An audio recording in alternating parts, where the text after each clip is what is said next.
A collapse in the price of crude oil, WTI dropping below $82 a barrel, and that helps to kind of ease some concern that we will see future aggressive rate hikes from the Fed. On top of the oil collapse, the Beige Book survey from the Fed said that U.S. economic growth prospects were weak in the latest period, and they are set to slump further in the next year. And at the same time, price growth in some of the districts showed signs of deceleration. We had a move lower across the yield curve today in yield terms. The 10-year Treasury last quoted at 327, a 2-year at 343. In terms of equity market action, the Dow was up 1.4% today. S&P 500 up 1.8%.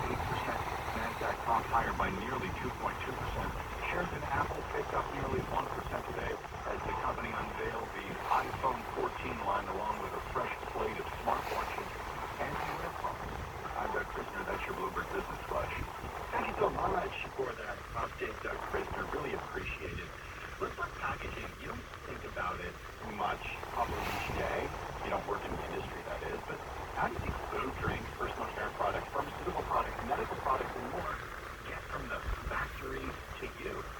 Well, they turn to companies like Ymca. It's an $18 billion company that focuses on flexible and rigid packaging with exposure, services for food, pharma, beverage, especially cartons, and more.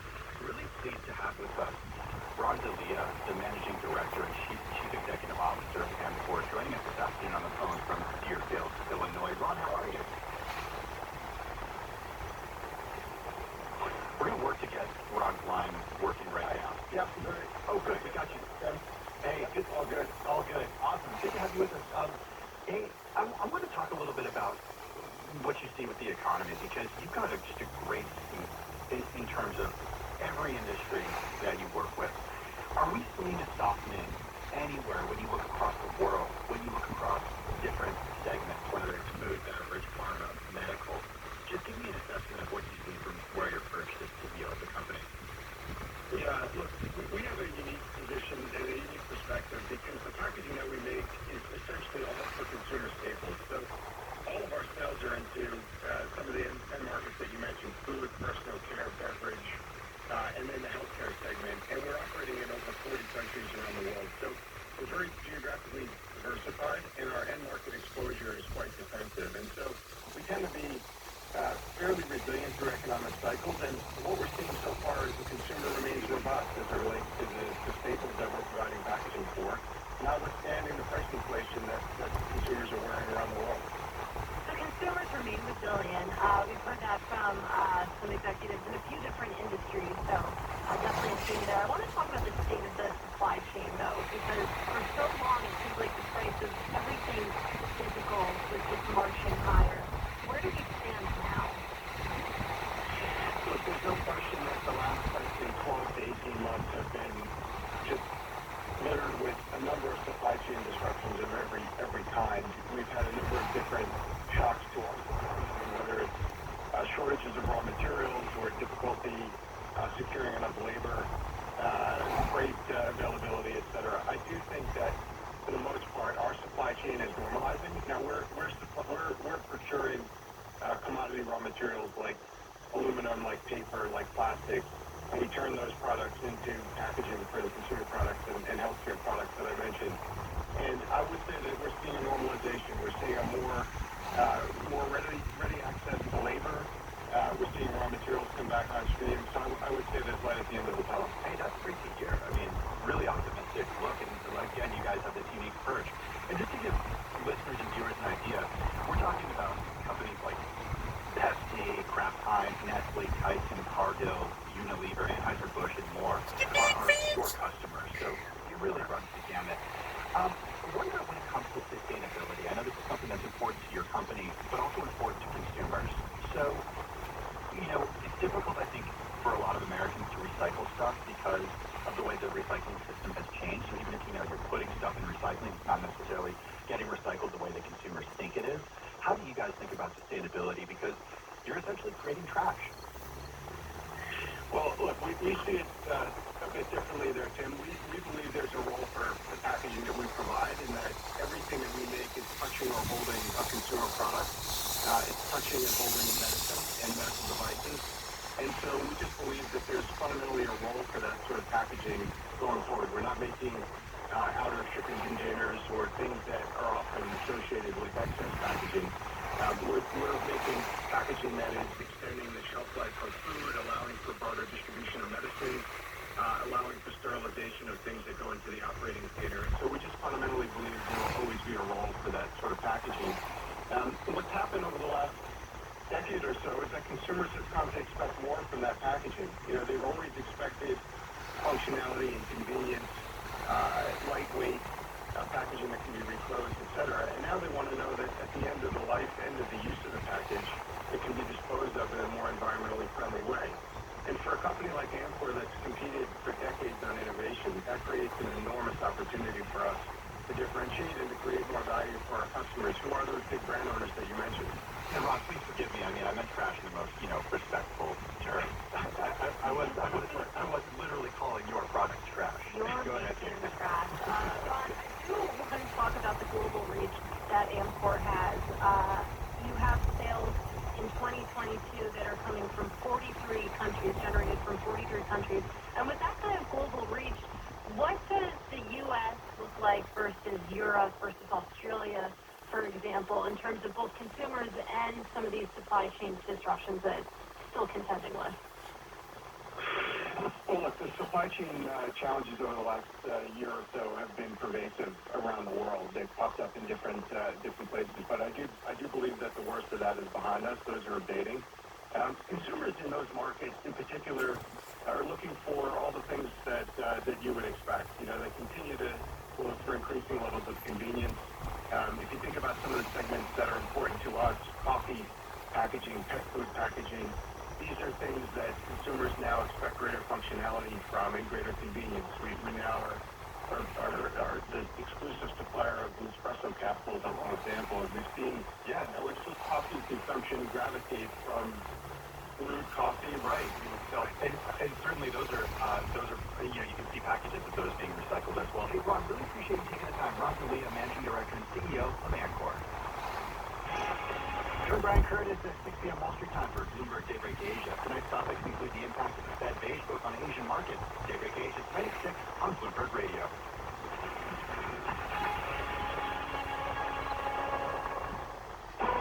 What's happening in D.C.?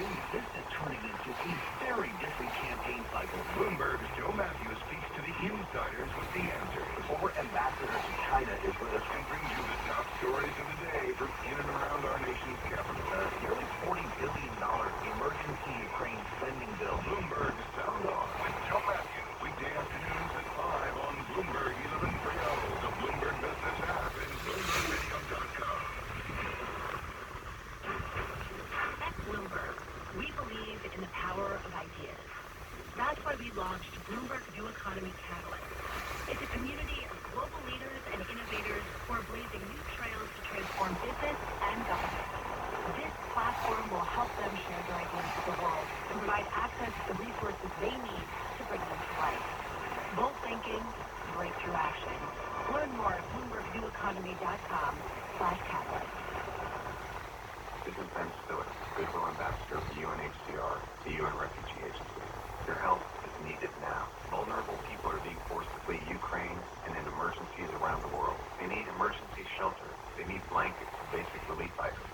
Please go online, unrefugees.org/Ukraine assistance to give what you can today. Families are scared and need life-saving support. Please give what you can to help people in need. Just go online to unrefugees.org/Ukraine assistance. The Labor Day event from Dell Technologies is here, and the summer strong by starting up a new season of productivity. Your business upgrade begins with up to 48% off top-rated laptops, like Bostro, taking performance to the next level with 12th Gen Intel Core processors. It's time to push your growing business even further. What's next for you? Upgrade today by calling 877-ASK-DELL. That's 877-ASK-DELL. How are wealth management firms creating next-gen experiences for their advisors and investors? Ben Harrison, co-head of Wealth Solutions at BNY Mellon Pershing, explains. As investor expectations for digital experiences rapidly grow, Pershing powers our clients and their brands with flexible and scalable technology solutions. From digital advice to to an intelligent open architecture platform. Our solutions help firms create tailored client experiences, drive digital transformation, and increase efficiency. Wealth management firms benefit by being able to support the entire investor journey, from emerging investors to ultra-high net worth individuals. It's just one way we help our clients consider everything. To learn more about how Pershing can help you bring digital wealth solutions into your business, visit Pershing.com. Pershing LLC, member FINRA, NYSE, SIPC. Jewish Communal Fund board member and Jewish activist Martine Fleischman talks about why the JCF is so important for philanthropists, and especially when contributing to time-sensitive emergency relief. I chose JCF for my charitable giving because it is a very, very easy way to support the thing that I'm passionate about. I suggest everyone choose JCF as a donor-advised fund. They are flexible, they are reliable, they get the money to where it's got to go quickly. During times of crisis, you can count on JCF to get aid to your charity. We have a special grants fund as part of our endowment that allows JCF to make a $500,000 contribution to the UJ Federation of New York Ukraine Emergency Relief Fund. And I feel very proud of being able to do something like that. To open a JCF fund, visit jcfny.org or call 212-752-8277. That's 212-752-8277. It's 4:29 on Wall Street. Time for drive time traffic. We do it every 15 minutes right here on Bloomberg Radio. At Glen, the New York State Thruway. What's going on there? Some good news finally on the New York State Thruway, Tim, and I emphasize some, but at least it has been reopened. Both lanes coming in by Palisades Parkway. A low-hanging power line is no longer low-hanging, but you've got a very heavy delay now as a result, especially the northbound side. It's going to take you an hour to get over to that point as you come over from Westchester.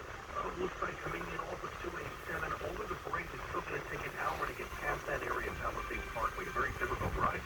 And on the southbound side, traffic is still somewhat slow. Looks like an hour through Queens on the eastbound LIE from the BQE out to East Hampton Boulevard. Very heavy both sides of Manhattan trying to get up to the George Washington Bridge. Eastbound BQE at McGinnis-Home almost crash, right lane blocked. At least 10 minutes from Tillery Street, 20 minutes out of the Holland Tunnel, 20 minutes out of the Lincoln trying to get to the George Washington Bridge, of course. Going to take quite a long time. Bloomberg 11:30, 3-day weather. Sky chance of an evening shower, low 60. Thursday, partly sunny, high 75 to 80. Friday, sunshine, high near 80. And Saturday, mostly sunny skies with a high of 80 to 85. Right now, cloudy in New York, 72 degrees. Our current temperature. With the best ride in and out of the city. I'm in Glen, Bloomberg 11:30. Bloomberg Business Week continues.